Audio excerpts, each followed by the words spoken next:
दुनिया के मशहूर फुटबॉल खिलाड़ी सिडियो माने ऑफ सेनेगल, बायां कौसन मगरबी अफ्रीका के, जिनकी पाकिस्तान रुपया में हर हफ्ते 3 करोड़ 16 PKR लाख आमदनी होती है, को कई जगहों पर टूटे हुए मोबाइल फ़ोन के साथ देखा गया।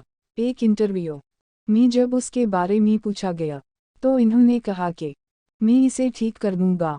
जब उनसे पूछा गया कि आप नया क्यों नहीं खरीद रहे हैं, तो उन्होंने कहा कि मैं 1000 स्मार्टफोन, 10 फेरारी गाड़ियाँ, 2 जेट तैयारे, डायमंड घड़ियों तक खरीद सकता हूँ, लेकिन मुझे उन सब की ज़रूरत क्यों हो।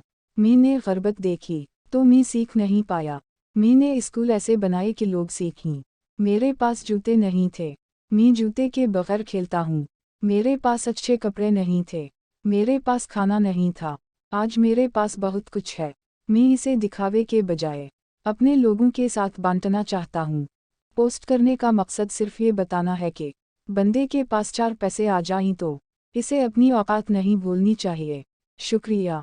मज़ीद अच्छी वीडियोज़ के लिए मेरा चैनल सब्सक्राइब करें और बेल के आइकन को प्रेस करें ताकि आपको न्यू वीडियोज़ टाइम पर मिलती रहें। शुक्रिया।